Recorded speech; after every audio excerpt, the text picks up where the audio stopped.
The new goal is to cause an individual to become subservient to an imposed control, to the point where he will perform acts against his will and then have no memory of the act.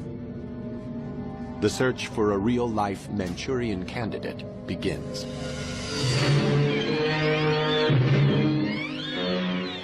In the Hollywood classic directed by John Frankenheimer, a hypnotized soldier is programmed to assassinate a presidential candidate.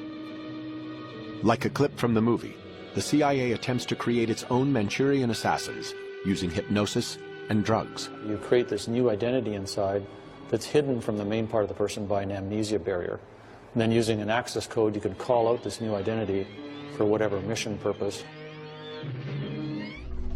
To produce such an assassin, the CIA faces two main challenges: how to induce amnesia and how to program in new behavior.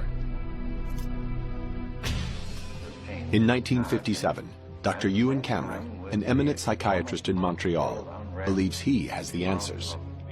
The agency sought him out because they had noticed his work, in particular with two techniques: intensive electroshock and what he called psychic driving. Cameron applies his techniques under the guise of normal therapy. It's hard to say just how awful and horrendous what Cameron proposed and what our government financed was. There's a three-part technique which started with an effort to wipe out past patterns of behavior.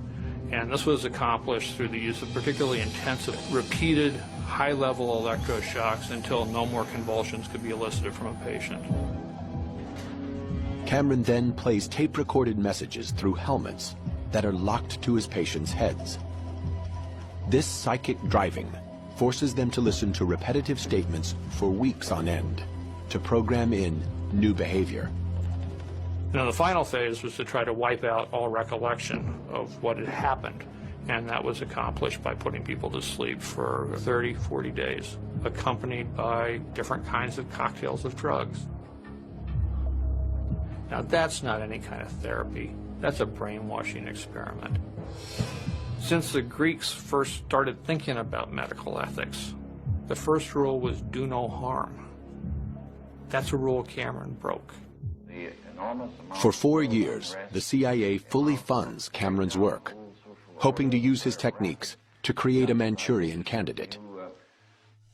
Psychiatrists throughout the nation, at hospitals, prisons, and some of the top universities, are similarly on the agency's payroll.